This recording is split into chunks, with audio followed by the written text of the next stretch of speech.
എല്ലാവർക്കും നമസ്കാരം. നമ്മുടെ ചാനലിലെ പുതിയൊരു വീഡിയോയിലേക്ക് സ്വാഗതം. എൻ്റെ പ്രിയപ്പെട്ട NS+2 വിദ്യാർത്ഥികളെ, ഞാൻ നിങ്ങളുടെ സ്വന്തം Sreelekha teacher.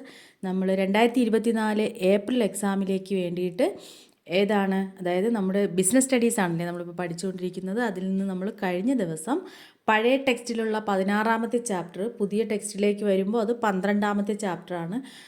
Sources of long term finance എന്നുള്ളതിൽ നിന്ന് 1 വേർഡ് ക്വസ്റ്റ്യൻസും അതുപോലെ ഏറ്റവും ഇമ്പോർട്ടൻ്റ് ആയിട്ടുള്ള 2 മാർക്കിൻ്റെയും 3 മാർക്കിൻ്റെയും 5 മാർക്കിൻ്റെയൊക്കെ ക്വസ്റ്റ്യൻസ് 2 വീഡിയോകളിലായിട്ട് നിങ്ങളുടെ അടുത്ത് എത്തിക്കഴിഞ്ഞ് നിങ്ങൾ പഠിച്ചിട്ടുണ്ടാവുമെന്ന് വിശ്വസിക്കുന്നു.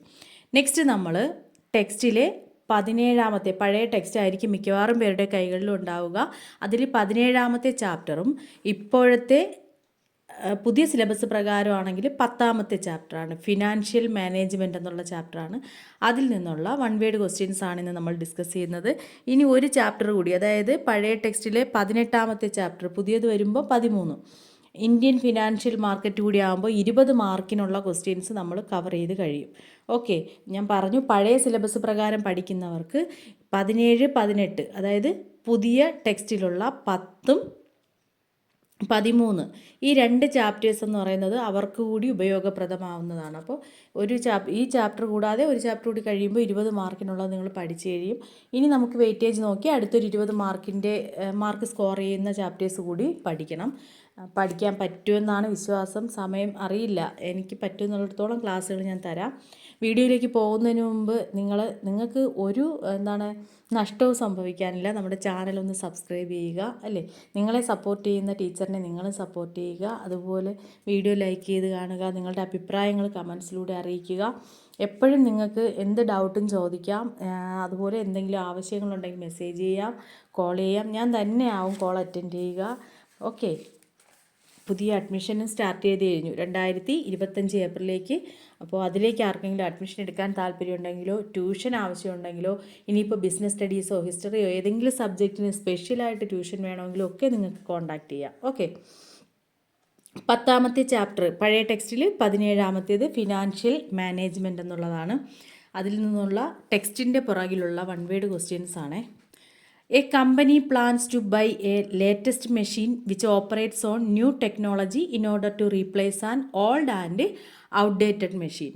Identify the type of decision involved. അതായത് പഴയതും കാലഹരണപ്പെട്ടതുമായ ഒരു യന്ത്രം മാറ്റി പുതിയ സാങ്കേതിക വിദ്യ പ്രാവർത്തികമാക്കാൻ, അല്ലെങ്കിൽ പുതിയൊരു സാങ്കേതിക വിദ്യയിൽ പ്രവർത്തിക്കുന്ന ഏറ്റവും പുതിയ മെഷീൻ വാങ്ങാൻ ഒരു കമ്പനി പ്ലാൻ ചെയ്യുന്നു, പദ്ധതിയിടുന്നു. അങ്ങനെയാണെങ്കിൽ ഉൾപ്പെട്ടിരിക്കുന്ന തീരുമാനത്തിൻ്റെ തരം, അവർ എന്താണ് തീരുമാനിച്ചിരിക്കുന്ന? പഴയതും കാലഹരണപ്പെട്ടതുമായിട്ടുള്ള ഒരു യന്ത്രത്തെ മാറ്റിയിട്ട് പുതിയ സാങ്കേതിക വിദ്യയിൽ പ്രവർത്തിക്കുന്ന ഒരു പുതിയ മെഷീൻ വാങ്ങാനാണ് ഒരു കമ്പനി പദ്ധതി ഇടുന്നത്. അങ്ങനെ പദ്ധതി ഇടുന്നുവെങ്കിൽ അവരുടെ ആ തീരുമാനം, ഉൾപ്പെട്ടിരിക്കുന്ന തീരുമാനത്തിൻ്റെ തരം താഴെ പറയുന്നവയിൽ ഏതിൽ ഉൾപ്പെടുമെന്നാണ്. A company plans to buy a latest machine which operates on new technology in order to replace an old and outdated machine. Identify the type of decision involved. നോക്കാം.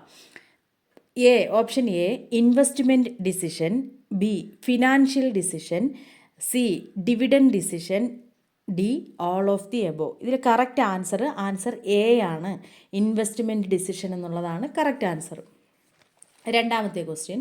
A company decided to distribute a portion of the profits earned in the previous years among its share holders. Identify the type of decision involved. അതായത് മുൻ വർഷങ്ങളിൽ നേടിയ ലാഭത്തിൻ്റെ ഒരു ഭാഗം അതിൻ്റെ ഓഹരി ഉടമകൾക്കിടയിൽ വിതരണം ചെയ്യാൻ ഒരു കമ്പനി തീരുമാനിച്ചു.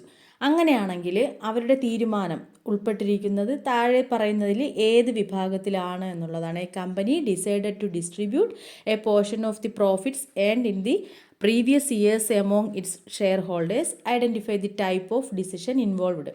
എ എന്ന് പറയുന്നത് financial decision, B investment decision, C dividend decision, D all of the above. അതിൽ കറക്റ്റ് ആൻസർ ഈസ് സി ആണ്, ഡിവിഡൻഡ് ഡിസിഷൻ എന്നുള്ളതാണ്. ഓക്കെ, 3ാമത്തെ question. A company assured the funds required to execute an expansion program. Identify the decision made by the company. അതായത് ഒരു വിപുലീകരണ പരിപാടി നടപ്പിലാക്കുന്നതിനാവശ്യമായ ഫണ്ടുകൾ ഒരു കമ്പനി ഉറപ്പു നൽകുന്നു. അങ്ങനെയാണെങ്കിൽ കമ്പനി എടുത്ത തീരുമാനം ഏതിൽ വരും തിരിച്ചറിയുക എന്നുള്ളതാണ്. A financial decision, B investment decision, C dividend decision, D none of the above എന്നാണ്. അതിൽ correct answer is A financial decision എന്നുള്ളതാണ് കറക്റ്റ് ആൻസർ. നെക്സ്റ്റ് അടുത്ത ക്വസ്റ്റ്യൻ, നാലാമത്തെ ക്വസ്റ്റ്യൻ ആണ്. നാലാമത്തേത്, which of the following are not the essential characteristics of financial planning. Financial planning എന്ന് പറഞ്ഞാൽ എന്താണ്? സാമ്പത്തിക ആസൂത്രണം. താഴെ പറയുന്നവയിൽ ഏതാണ് സാമ്പത്തിക ആസൂത്രണത്തിൻ്റെ അവശ്യ സവിശേഷതകൾ അല്ലാത്തത്? അവശ്യം എന്ന് പറഞ്ഞാൽ എന്താണ്? ഏറ്റവും അത്യാവശ്യമായിട്ടുള്ളതിനെയാണ് നമ്മൾ അവശ്യം എന്ന് പറയുന്നത്. അവശ്യ സവിശേഷതകൾ അല്ലാത്തത് ഏത്? Which of the following are not the essential characteristics of financial planning. ഏതാണ്? A simplicity, B liquidity, C abundant availability of funds, D flexibility, E concentration on long term needs only, F economy. അപ്പോൾ ഇതിൽ ഏതാണ് correct answer? ഒരെണ്ണം അല്ല, രണ്ട് ആൻസേഴ്സാണുള്ളത്. താഴെ പറയുന്നവയിൽ ഏതാണ് സാമ്പത്തിക ആസൂത്രണത്തിൻ്റെ അവശ്യ സവിശേഷതകൾ അല്ലാത്തത് എന്നാണ്. Which of the following are എന്നാണ് ചോദിച്ചിരിക്കുന്നത്. Which of the following are not the essential characteristics. അപ്പോൾ ഒന്നിലധികം ആണെന്നാണ് അവിടെ ഉദ്ദേശിക്കുന്നത്. അപ്പോൾ അവിടെ കറക്റ്റ് ആൻസർ എന്ന് പറയുന്നത് ഓപ്ഷൻ സിയും ഇയുമാണ്. സി എന്ന് പറയുന്നത് ഏതാണ്? അബണ്ടൻറ്റ് അവൈലബിലിറ്റി ഓഫ് ഫണ്ട്സ്, അതായത് ഫണ്ടുകളുടെ സമൃദ്ധമായിട്ടുള്ള ലഭ്യത. ഇ എന്ന് പറയുന്നത് concentration on long term needs only, ദീർഘകാല ആവശ്യങ്ങളിൽ മാത്രം ശ്രദ്ധ കേന്ദ്രീകരിക്കുക. ഇത് രണ്ടുമാണ് എന്തെന്ന് പറയുന്നത് സാമ്പത്തിക ആസൂത്രണത്തിന് അവശ്യ സവിശേഷതകൾ അല്ലാത്തത്. ഇനി നെക്സ്റ്റ് ക്വസ്റ്റ്യൻ, അഞ്ചാമത്തേത്, state whether the following are objectives of financial planning by writing yes or no. താഴെ പറയുന്നവയിൽ സാമ്പത്തിക ആസൂത്രണത്തിൻ്റെ ലക്ഷ്യങ്ങളാണോ എന്ന് അതെ അല്ലെങ്കിൽ അല്ല എന്നിവ കൊണ്ട് സൂചിപ്പിക്കുക. State whether the following are objectives of financial planning. മനസ്സിലായല്ലോ? അപ്പോൾ താഴെ പറയുന്നവ സാമ്പത്തിക ആസൂത്രണത്തിൻ്റെ ലക്ഷ്യങ്ങളാണോ? Option A determining the requirement of fixed and working capital, അതായത് സ്ഥിരതയും പ്രവർത്തന മൂലധനത്തിൻ്റെ ആവശ്യകതയും നിർണ്ണയിക്കുക. B determining the sales output, ഉൽപ്പാദനത്തെ നിർണ്ണയിക്കുക.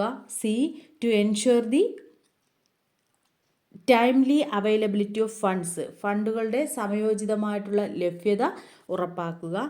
D to determine the quantity of production, ഉൽപ്പാദനത്തിൻ്റെ അളവ് നിർണ്ണയിക്കുക.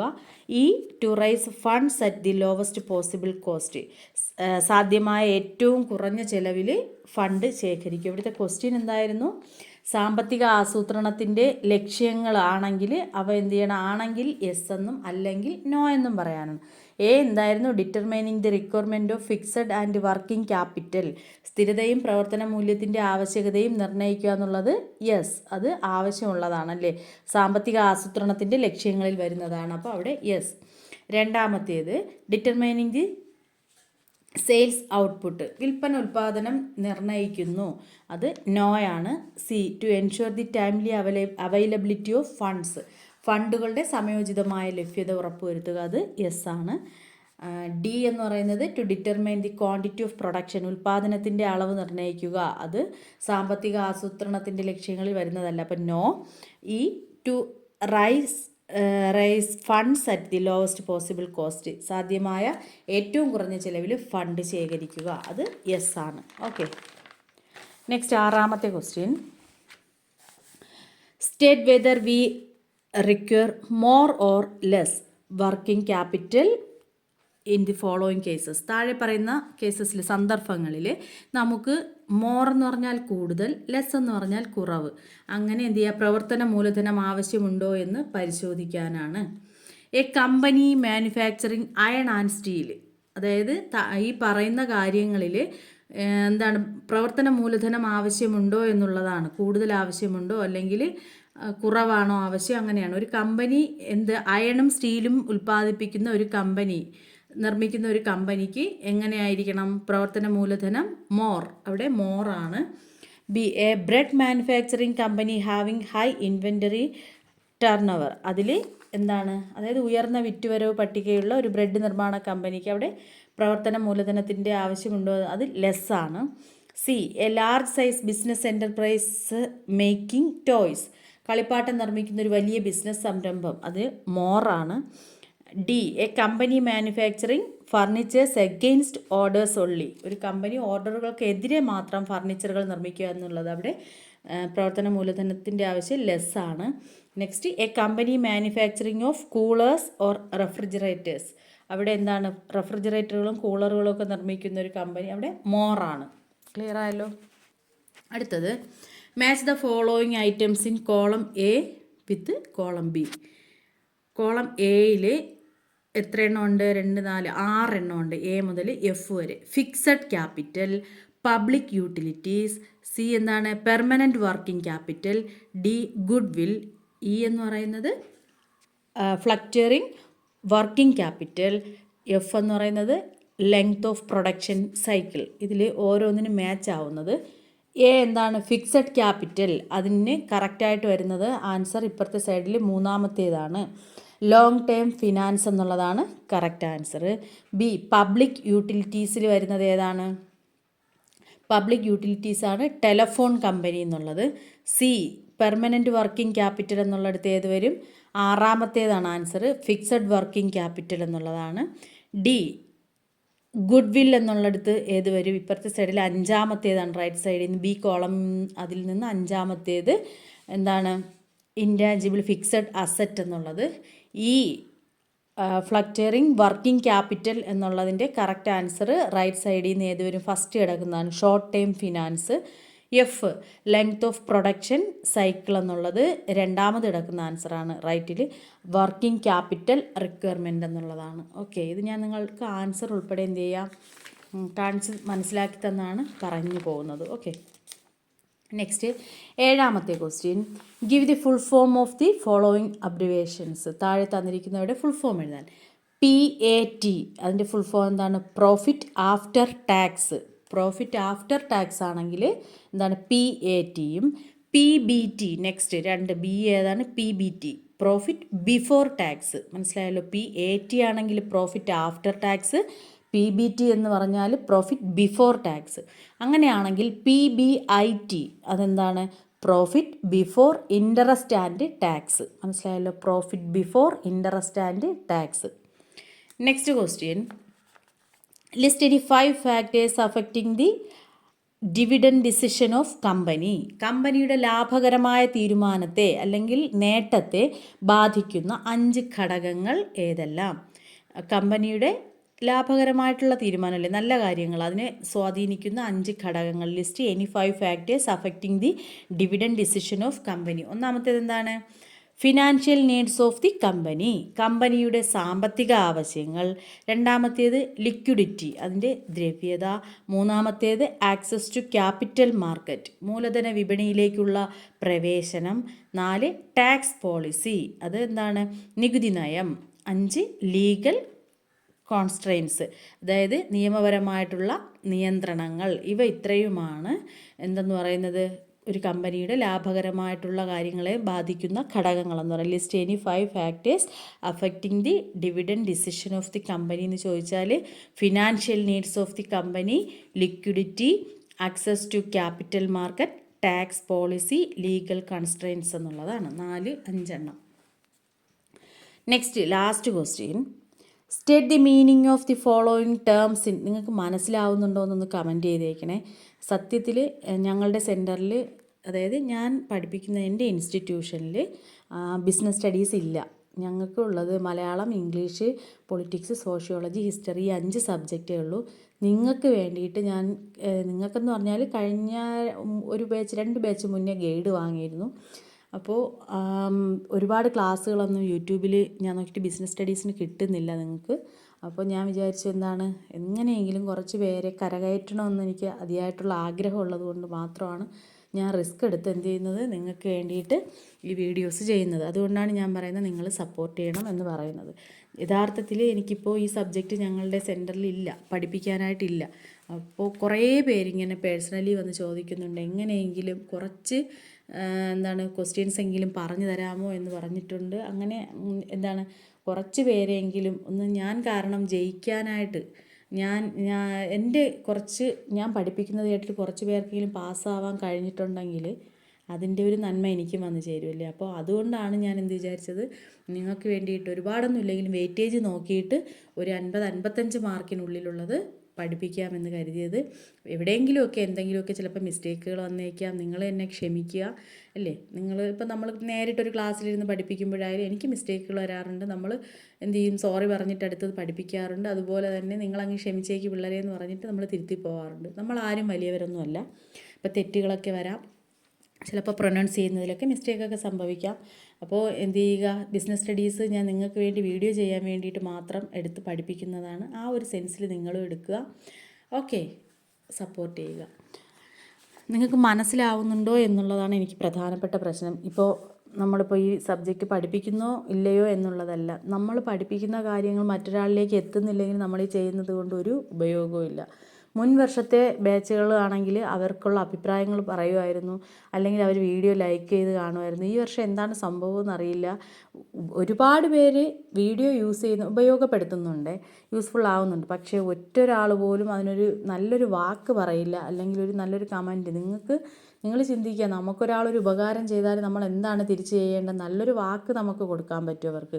അതൊരു പക്ഷേ അവർക്ക് കൊടുക്കുന്ന വലിയൊരു പ്രചോദനമായിരിക്കും. അത്രയെങ്കിലും നിങ്ങൾ ചെയ്യാനായിട്ട് ശ്രമിക്കുക. ഇവിടെ നിന്നല്ല, നമ്മുടെ ജീവിതത്തിൽ എവിടെ ആയാലും നമുക്ക് ഒരു ഉപയോഗപ്രദമായിട്ടുള്ളൊരു കാര്യം ചെയ്യുന്ന ഒരാളിനെ നമ്മൾ എപ്പോഴും നമ്മളെ കൊണ്ട് കഴിയുന്ന സപ്പോർട്ട് തിരിച്ച് അവർക്കും കൊടുക്കുക. അപ്പോൾ ലാസ്റ്റ് ക്വസ്റ്റ്യൻ ഇതാണ്: state the meaning of the following terms in the space provided. അതായത് താഴെ കൊടുത്തിരിക്കുന്നവയുടെ അർത്ഥം വ്യക്തമാക്കുക. State the meaning of the following terms in the space provided എന്നുള്ളതാണ്. നോക്കാം. First, dividend. അതായത് amount of profit distributed to share holders. ഓഹരി ഉടമകൾക്ക് വിതരണം ചെയ്ത ലാഭത്തിൻ്റെ അളവ്, അതാണെന്തെന്ന് പറയുന്നത് ഡിവിഡൻഡ് എന്ന് പറയുന്നത്. B, return earnings. The part of profit return in the company to meet the company's future financial needs. കമ്പനിയുടെ ഭാവി സാമ്പത്തിക ആവശ്യങ്ങൾ നിറവേറ്റുന്നതിനായി. നിങ്ങൾക്ക് മലയാളത്തിലാണ് ആൻസർ, മലയാളത്തിലല്ലേ കൂടുതൽ പേര് എഴുതുന്നത്, നിങ്ങളിത് മലയാളത്തിൽ എഴുതുക. ഞാനവിടെ ടെക്സ്റ്റിൽ അതിൻ്റെ പുറകിലുണ്ടായിരുന്ന ഇംഗ്ലീഷ് ഇതിൽ എഴുതിയെന്നേ ഉള്ളൂ. നിങ്ങൾ മലയാളത്തിൽ ആൻസർ ചെയ്യുന്നവർ മലയാളത്തിൽ തന്നെ അങ്ങ് ചെയ്യുക. കമ്പനിയുടെ ഭാവി സാമ്പത്തിക ആവശ്യങ്ങൾ നിറവേറ്റുന്നതിനായിട്ട് കമ്പനിയിൽ നിലനിർത്തിയ ലാഭത്തിൻ്റെ ഒരു ഭാഗമാണ് എന്തെന്ന് പറഞ്ഞാൽ റിട്ടേൺ ഏർണിങ്സ് എന്ന് പറയുന്നത്. എല്ലാ കമ്പനികളും എന്ത് ചെയ്യാറുണ്ട്, അവരുടെ ഭാവിയിലെ സാമ്പത്തിക ആവശ്യങ്ങൾ നിറവേറ്റുന്നതിനായിട്ട് ഒരു ഭാഗം നിലനിർത്താറുണ്ട്. ലാഭത്തിൻ്റെ ഒരു ഭാഗം എപ്പോഴും അവർ നിലനിർത്തുന്നു. അതിന് പറയുന്ന പേരാണ് റിട്ടേൺ ഏർണിങ്സ്. ഇനി പ്രിഫറൻസ് ഡിവിഡൻഡ് എന്ന് പറഞ്ഞാൽ എന്താണ്? പ്രിഫറൻസ് ഡിവിഡൻഡ് മീൻസ് മുൻഗണനാ ഓഹരി ഉടമകൾക്ക് നൽകുന്ന ലാഭവിഹിതം. അതിനെയാണ് നമ്മൾ പ്രിഫറൻസ് ഡിവിഡൻഡ് എന്ന് പറയുന്നത്. Dividend paid to preference share holders. Next, equity dividend എന്ന് പറഞ്ഞാൽ എന്താണ്? Equity dividend means dividend paid to equity share holders. ഓഹരി ഉടമകൾക്ക് നൽകുന്ന ലാഭം. അപ്പോൾ ഇതിനെ ഓരോന്നിനെയും എന്താണെന്ന് നമ്മൾ പറഞ്ഞിട്ടുണ്ട്, അത് കേട്ട് പഠിക്കുക. ഓക്കെ, അപ്പോൾ ഇത്രയാണ് ഈ ചാപ്റ്ററിൽ നിന്നുള്ള പ്രധാനപ്പെട്ട വൺ വേർഡ് ക്വസ്റ്റ്യൻസ്. നമുക്ക് തൊട്ടടുത്ത വീഡിയോയിലൂടെ ഇതിൽ നിന്നുള്ള പ്രധാനപ്പെട്ട ഷോർട്ട് ക്വസ്റ്റ്യൻസ് കൂടി പഠിക്കാം. പിന്നെ ഒരു ചാപ്റ്റർ കൂടി ആകുമ്പോൾ നമ്മൾ 20 മാർക്കിനുള്ള ഒരു മൊഡ്യൂൾ അങ്ങ് കഴിയുകയാണ്. ഓക്കെ, നിങ്ങളും ഞാൻ വീഡിയോ അപ്ലോഡ് ചെയ്യുന്ന സമയത്ത് പഠിക്കാൻ സമയമുള്ളപ്പോൾ എൻ്റെ കൂടെ തന്നെ പഠിച്ചു പോകാനായിട്ട് നിങ്ങളും ശ്രദ്ധിക്കുക. ഓക്കെ, മറ്റൊരു വീഡിയോയിലൂടെ വീണ്ടും കാണാം. എല്ലാവർക്കും നല്ലത് മാത്രം വരട്ടെ, നന്നായിട്ട് എക്സാം എഴുതാൻ കഴിയട്ടെ, നന്നായിട്ട് പഠിക്കാൻ കഴിയട്ടെ. Thank you. ഓക്കെ.